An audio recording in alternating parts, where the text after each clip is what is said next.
Hello, everybody. This is Laura, Healthy Carnivore. Been a nurse, 22 years, RN, and cardiac nurse. I've done pretty much every type of nursing. I'm trying to think, except for pediatric and babies. Not my thing. Love babies, just not my forte. How this started for me, I do carnivore. And I do education on diseases, things you can do to prevent yourself from being sick, and hopefully staying out of a situation where somebody like myself has to come in and take care of you unless we have to. So I try to help people through diet, through lifestyle changes, all of those things kind of combined into one. And kind of getting them out of the matrix that so many people are stuck in right now. So I started keto in 1991 and I did that for 28 years. And then 6 years ago in February, first week of February, I actually transitioned to carnivore. And then 3 years ago, transitioned to lion. And a year ago, transitioned to extremely high fat lion, which for me is 80% fat to 20% protein. And so that is kind of me in a nutshell as to what I do when it comes to carnivore. I do work with people. I have a website. It's called russellbrands.com, and that's with a Z, russellbrands.com. I work with vegans, vegetarians, all anything in the spectrum. Haven't had a fruitarian. That's the only one I haven't had. But I do work with people because my job is to get people to find their way to the healthiest person that they can be. Um, and not need the medical system except for emergency cases only. And one time a year, if your insurance makes you go, like mine does, then you got to go.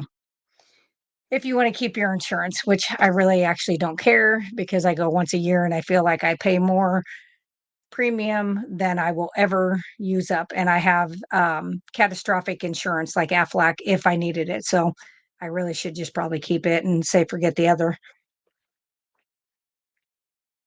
And I am able to do that. So hello. I see that we have a new member. That's Grandma Gigi.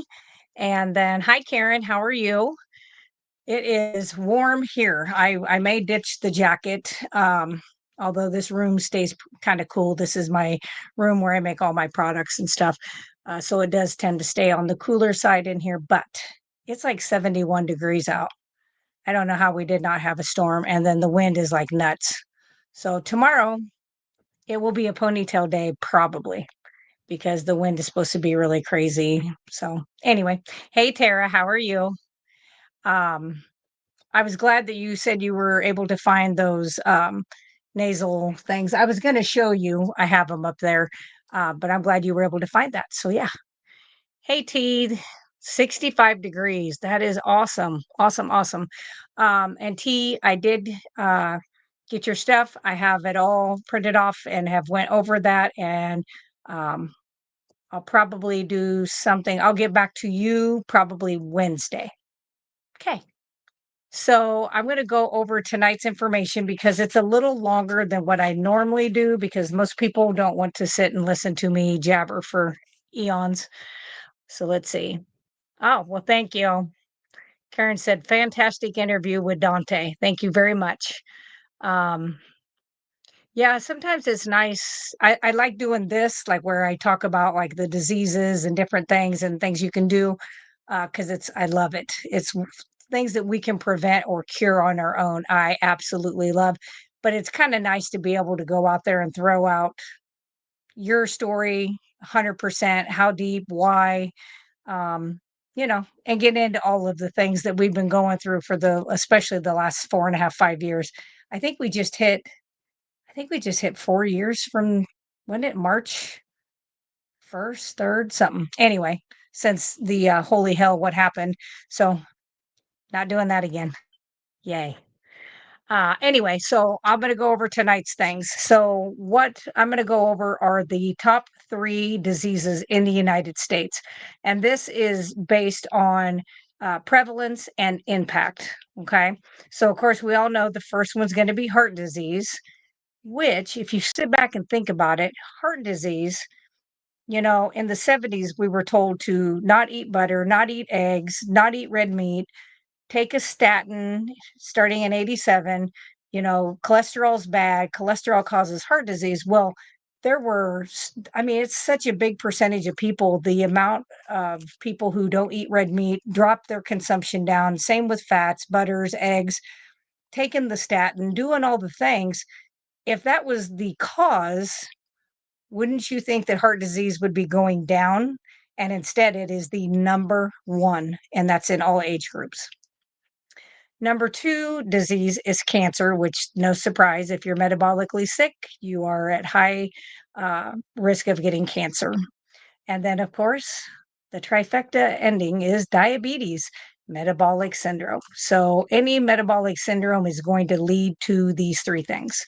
Um, all three of these diseases are extremely heavily influenced by diet and lifestyle.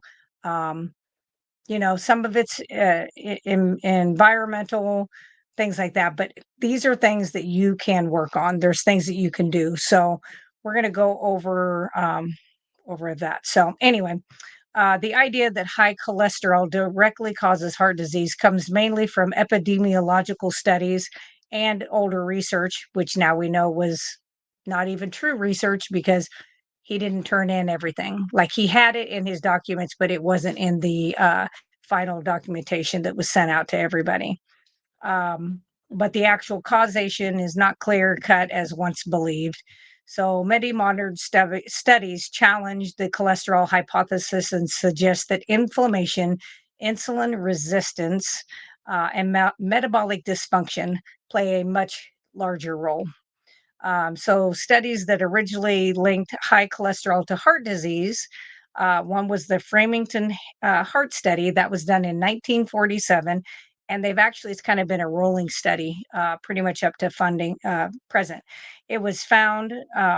It said it found a correlation between high LDL and heart disease, but also noted that low HDL, not just high LDL, was a stronger predictor. Um, Later analysis showed that total cholesterol alone is a poor predictor of heart risk. So that's no surprise. A lot of us, I think, have heard this stuff. Another one is the Cannell WB, and that was 1976. It says some lessons in cardiovascular um, epidemiology from Framingham. The American Journal of Cardiology reported that no correlation between high LDL, high HDL, total cholesterol. It talked about how you want your triglycerides low. You want them under 150 and you really want them under 100 if possible. The other one is a 7-country study. That was Mr. Ansel Keys. That was done in 1958. It associated high saturated fat intake with high cholesterol and heart disease. But that study has been criticized for cherry picking data, ignoring counter evidence. Um, Examples are like France, very high saturated fat intake, but very low heart disease.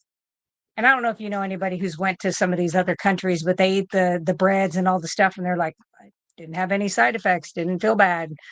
Um, let's see. In 1980, Keys again did a multivariative analysis of death and coronary heart disease.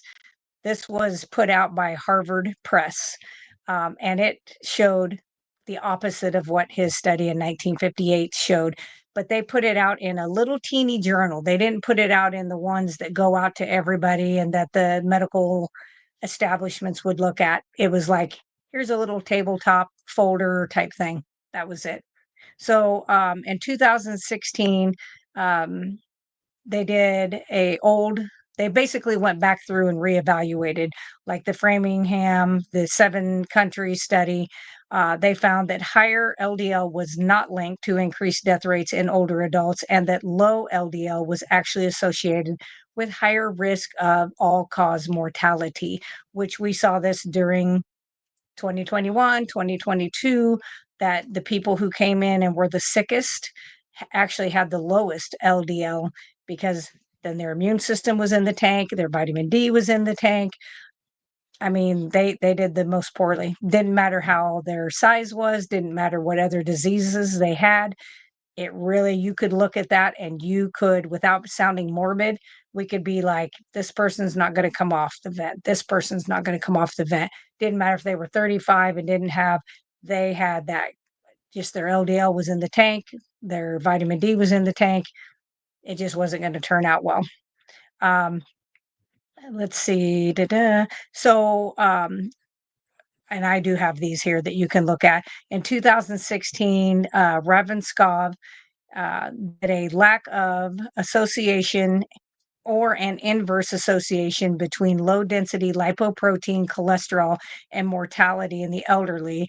This was done in a systemic review, and it is open ended, which means they continue to keep looking at these to see if there is an association in between there. In 2018, they did the PURE study. Um, but again, that's still, and it doesn't say what it came up with, but it was an epidemiological study, which means they send you out a flyer and they ask you to remember things that you did. I eat lion diet, high fat. I can pretty generally tell you that I ate half a pound to 1 pound of ribeye fat and either hamburger, steak, lamb, or deer. But I can't tell you, like if somebody eats regular carnivore and is able to eat multiple types of meats and cheeses and things like that, I can't believe that anybody would be able to just recall this for the last 2 years of their life, what they had to eat. That's how these studies run, so I'm not a big fan of them. But the PURE study did say that they found higher saturated fat intake was not linked to heart disease and that refined carbohydrates were a bigger driver of cardiovascular problems. Still an epidemiological study, so I'm not a fan. Um, then there was another study, it was association of dietary nutrients with blood lipids and blood pressure. It was done in 18 countries, a cross-sectional analysis related to the PURE study, which again means that they did epidemiological um, survey basically for these people. So even though that shows good to like what we believe, that's not, I'm never going to follow. Yes, I agree with it, but I'm not doing it because that epidemiological study said so. I just don't. Another one showed that high LDL alone is not a reliable predictor of heart disease, and that LDL particle size, inflammation, and triglycerides matter more. And I know a lot of people are like, oh, the size doesn't matter. I promise you it does because the small ones are fractionated, which means they're misshapen so that they're not a fat round like this. They look like puzzle pieces. They might have edges and sharp corners on them. They're going to get stuck into places where you have inflammation, where you already have the starting of a lesion, any of those kind of things. Those are going to get stuck in there. So you do not want the small particle size. You want the large, fluffy, they do their job, they carry the stuff where it's supposed to be carried and move on. Um, Another one says low density lipoproteins, LDL, causes cause arterial sclerotic cardiovascular disease. The evidence was from genetic epidemiologic studies, and that was from the European Heart Journal. What they're saying is that too low of those low LDL causes more of these cardiovascular type diseases, including atherosclerotic. And so blood vessels, they go through a lot, especially your arteries, high pressure, kind of like high pressure brake line. They need the cholesterol to do their job, to take things in there to start healing certain areas. But you don't want an overabundance of the small ones getting in there. So they will get stuck. So, what really matters for heart disease risk? I believe I am not a doctor, a physician. I am a nurse, but this is what I believe. LDL alone is not the enemy. Oxidized LDL, small, dense LDL particles linked to inflammation and high carb diets are more dangerous. High triglycerides with a low HDL are much more of a predictor of heart disease than LDL. Insulin resistance Inflammation and metabolic syndrome are the major drivers of heart disease. And boy, have we heard about that, right? So let's see. I'm going to go back. I just want to check and make sure I haven't missed anybody. Da, da, da. T. Yep, I will definitely. I'll take my time on your stuff. I really want to go over your labs. Beth, yes, loved your interview with Dante. Well, great. I'm glad. Let's see. I do plan on I will do an interview where I have him on my channel. I feel like we need to hear his story as well. So I will be doing that at some point. Well, hey Renee, there you are. And then yeah, it's good to see you again. Hopefully all is well with you and you're all healed up. So what I when I look at all the different studies, and I always have taken the studies to my doctors and handed it to them and been like, here's this one, here's this one, here's this one, and I have them look at it, and either they look at it and they're like, all right, we're not going to be able to buffalo her, or they're like, let's just shut her up and not say anything else. I don't know which it is, and that's okay. But I do know that doctors, a lot of times, they really like to have those facts and have this stuff in front of them. So I do that. When I looked at the studies that I have went through, and I have a lot of them, I did a cholesterol interview with the carnivore hunters last year. And we have lots of links hooked to that video. It's under interview in my playlist. Um, and it'd be on his channel as well, or channel as well. But I mean, I think we had 30 some links to all these different studies that are real actual studies, or studies going back over the information that was in those first studies. And it's like, hold up, home skillet, something doesn't add up here. When we add all these together without any bias, because these guys that went in and did that study of the old studies, they didn't really care one way or the other. They aren't carnivore, they're not keto, they're just dudes. But it was like, let's see what all the information actually says when it's put out there in the light. So, what I feel like and what I recommend is eating as low carb, keto, or carnivore as you can. Um, you will see higher LDL eventually. I promise you it will. But you will also see a significant decrease in inflammation. Your triglycerides in time will drop. Some people, it does take a little longer to see those triglycerides drop. But if you truly stay away from the carbs and you're not overdoing too much protein, and for everybody, that's a different amount. But too much protein leads to gluconeogenesis, which the liver produces glucose, and it can bump up your triglycerides. I have seen it on myself. So you have to watch that. You want your HDL to be higher. So some ways people can do this is increasing their omega-3 intake, whether that be through like cod liver oil capsules, cod liver in oil if you like it. It doesn't sound good. I bought some in case the shit hit the fan, but I hope to never have to eat it. It stinks, but if I have to, I have to. Those are ways. Fish, things like that, egg yolks.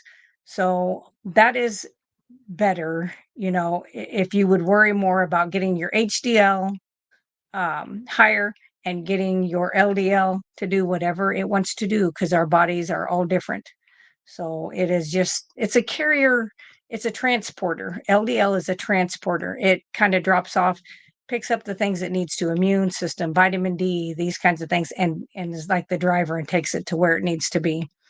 So instead of just looking at LDL, we need to focus on these other markers. As I said, like your triglyceride to HDL ratio.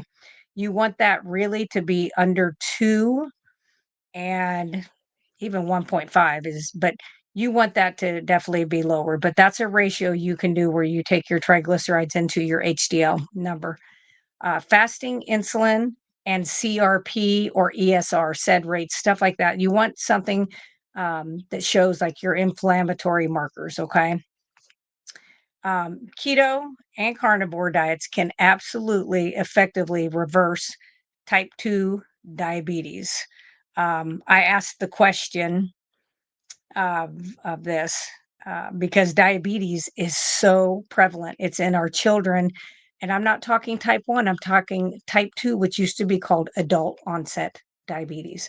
And we're seeing this in kids under the age of 10, like never before, never before.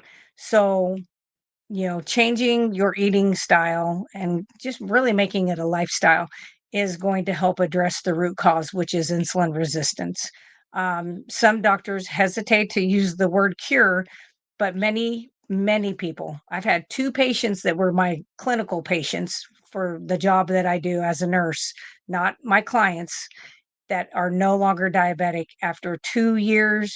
Yeah, the first one's well over 2 years, almost three now, and the other fella is over 2 years. And as long as they stay, the one's ketovore, the other one's keto. I mean, to have your hemoglobin A1C below 5 when it was 10.9, a year before that, that's a big deal. So they may not call it a cure. I call it a cure unless you screw up and go back to eating muffins. So, let's see. Oh, Renee says, no, I am not well. I chose to go down a one-way street and the wrong way. Darn it. So I wonder if that's with your hip and stuff. So you'll have to hit me up. Uh, that's not what we want to hear. That is absolutely true. Let's see. So Beth is saying, how do you avoid too much protein? You increase your fat intake and you try to do your eating window into a smaller time frame. So if you're going to do too mad, I would figure out, do you like to eat more in the morning, more at noon? What's your time that you like to do? Because you can fast, your fasting window can be whenever you want it to be. I usually fast from like 2, 3 in the afternoon till the next day at 2, 1, 2. Just depends. But if I'm gonna do 2 meals, and occasionally I'll be like, "Man, I really think I need a hamburger or I need something like that," which I always have ready. I may do that, but you have to make sure you're getting in enough fat. Too much protein actually will cause that, and it's different. I know they're always like 1.8 to 2, kilo, for kilogram of weight. I don't think that's accurate. That's like saying you have to drink half of your body weight in ounces of water every day. Not true. Just depends. Everybody is different, and you have to kind of experiment with that. So, hey, Rick. Tara says cod liver is excellent. Blah. It is the oil that is not all that great. Well, that may be. I don't know. You could be right, Tara. I could open a can and dump out the oil and just eat the cod liver, but right now it's down in my little holy crap, it hit the fan and I have to have food to survive packet. So I'm not going to dig it out. But one of these days I might. Yeah, you may have to track. Yeah, Karen, I agree. I don't track, Beth, when it comes to, like, I don't weigh out my food. I don't do any of that because I'm very OCD and I can get too off the rails and just get really fixated on the numbers. So I do not do that. But I would just pay attention to how you feel when you eat a meal. And the way I do high fat is I buy ribeye fat, I buy fat trimmings. If you can do butters, you can always do higher amounts of butter if you don't have a problem with dairy. But some people, when they do higher amounts of fat and they make it be butter, sometimes it doesn't always work out. Sometimes they get weight gain and stalls and get eczema and stuff like that. So you got to be careful. So I eat fatty meat and eggs. When I eat New York strip steak, I have butter with it, which is good, but I'm not kidding. Maybe I should do a video and show what my plate looks like as to just give you kind of an idea of the 80% fat to the 20% protein. And that's not a set in stone that you have to do that. I'm just saying it might help to kind of show you that, because I leave the fat, like if I'm having a steak, I leave the fat on the steak, and I literally will also take like this much of cut up fat ribeye and cook it crispy and then put the Redmond salt on it as my side. So I mean, I really do eat a lot of it. So yes, yes, yes. So um when you eat ketogenically and you're trying to reverse your type 2 diabetes, when you do decrease your carbohydrate intake, of course, it's going to lower your blood sugars and it's going to decrease your glucose spikes, which also then decrease your insulin spikes. Because the more blood sugar you have, the more your pancreas and beta cells are spitting out insulin, trying to get it out of the bloodstream into the cells for energy. But that's not the only source of energy. So I choose to not use that much energy from that. So, also reducing your carbohydrates reduces insulin resistance by what I just said, is that if you're not having these ups and downs all the time, then your cells get used to, oh, I'm not constantly being washed in a bath of insulin. So it's not so resistant. And then when you do have it, it works like it's supposed to. It encourages fat loss, mostly visceral fat, which improves your metabolic health, lowers your inflammation, which I think is very high in most diabetics that I have taken care of. High carbohydrate diets do cause chronic inflammation, not acute. And these things lead to worsening diabetes. Eliminating processed foods, so your seed oils, sugars, refined carbs, all of these contribute to metabolic dysfunction. Um, so the Virta Health Study, which was done in 2019, showed 60% of type 2 diabetics on a keto diet reversed their diabetes. Their A1C then went into normal range, and 94% reduced or eliminated insulin use. That's pretty amazing. That's a lot of money when you look at how much insulin costs. Another one, another study that was done is the Halberg study in 2019. It said effectiveness and the safety of the novel care model for the management of type 2 diabetes at 1 year, an open label, non randomized controlled study, diabetes therapy showed that this increase in, sorry, that the increase in or decrease in inflammation, decrease in your insulin resistance, and decrease in your high blood sugar led to greater outcomes and more of stabilizing of their hemoglobin A1C. So let's see. Dun, dun, dun. Just want to make sure I'm not missing anything. And then the cancer. So I am going to do, I think that's next week. I am going to go over cancer kind of in detail. So I'm not going to do that tonight. I'm just going to let you know that when you're metabolically sick, you open yourself up to these things. Because as we all know, high blood sugar is going to lead to cancer. Let me see if I can find. Give me just 1 second. I need to see what I did with my paper on that.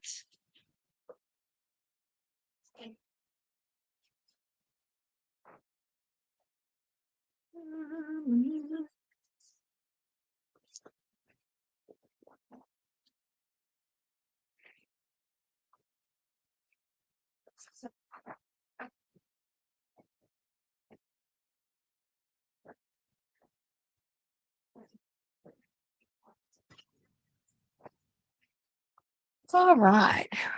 So, like I said, next week I am going to go over cancer and just talk about what it is, and then also kind of how ketogenic lifestyle, the ways that it can be improved and dealt with, kind of holistically instead of it. I'm not saying that people can't take regular cancer treatment, but I think if any of you have seen Jeff DeProsperous's page, um, Blessings on My Journey, I think you can see that he had a illness that I think he was told he was going to have 3 months And he got 33 months by doing carnivore, and he did do conventional and holistic measures. So um, he got a lot more time than most people get with the diagnosis that he had. So, and I do um, have other people who have reached out to me who no longer have a cancer diagnosis after doing ketogenic and carnivore style. Lots of fasting. Fasting is very important too. So you are welcome, Beth. She says she loves fat, not a problem. Me too. My husband's like, "Are you just eating fat?" I'm like, "No, I have fat and I have some protein, but I'm going to eat the fat first. I eat the meat definitely last." So I will work on that. Otherwise, I am trying to get packages ready to be sent out. I have a lot of packages going out. I like to get them sent out the very next day, but my poor little post master lady today, when I took the first bag of stuff going out, she's been used to me doing like 25, 26 packages. But today I took her like 50 some, maybe even more than that. And she was like, and I was like, I left 3 bags at home and I have more to make up and then some more products to make. So yeah. Anyway, and if you didn't see my video with Dante, you can watch it on my channel or you can go to Ferrigno Freedom and watch it there. It is a 2-hour long video. So it's a whole lot of me chatting. He was probably like, she needs to stop talking. Anyway, my husband said, let me see. So Renee said, my husband said he wouldn't live 3 months without treatment. And that was in 2016. Well, excellent. And yeah, and I'm taking it he's still around. Um, that's too bad. Wow. Yeah. And, I think that's because they get so used to their traditional ways of doing treatment. But we know that, there are other things that you can do to try to help yourself.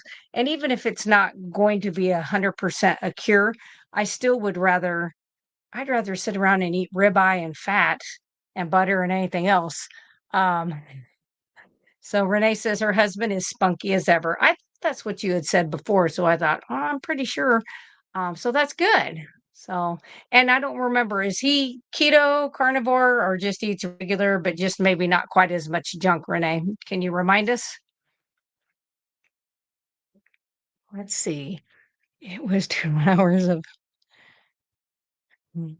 Well, thank you, Beth. Beth says it was 2 hours of a wealth of information and she was sorry when it ended. Well, most people in this day and age don't like to sit still and watch something that takes that amount of time. So I was like, although like people are watching Joe Rogan and Sean Ryan and people like that, and their videos are, 2, 3 hours. So, but it's not, I normally try to just keep it under an hour if possible, but sometimes I just keep it talking, right?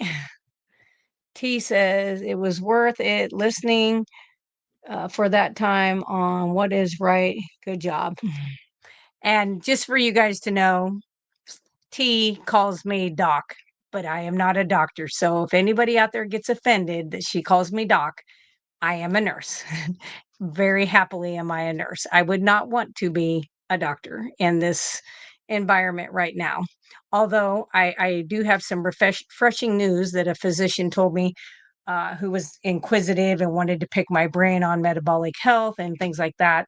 I did give him information to look up Tony Hampton, Dr. Tony Hampton, because of his metabolic background with his MD that he does up in Chicago.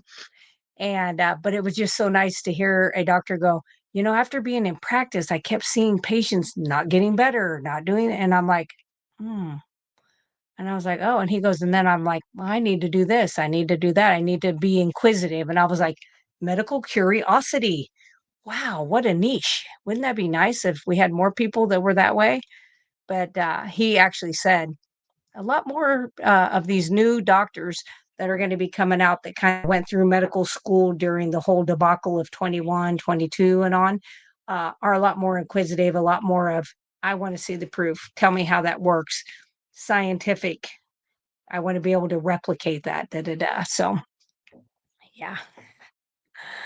Let's see. Beth says she's 60, so I wasn't raised on TikTok. Well, that is good. That is good. Yeah, I'm sure my daughter will be 34 in a few months, and my son is 28, going to be 29 this year. Um, yeah, and I doubt that they would sit still. First of all, they don't want to listen to me talk for that amount of time because that would remind them of lectures that they might have gotten as children and maybe even as young adults, because that's what us parents do sometimes. So they probably also wouldn't have sit still that long, but that's okay. So anyway, I appreciate you guys for watching. Please like and share this if there's somebody you think there is information here that is important. If there is something you want me to go over, I have like the next 30 Mondays, maybe 25 Mondays of things that I've already kind of researched and gotten out. But if there is something you want me to go over, put it in the comments, and I will see if there's something, if I don't already have it ready, that I have one that's going to go over that.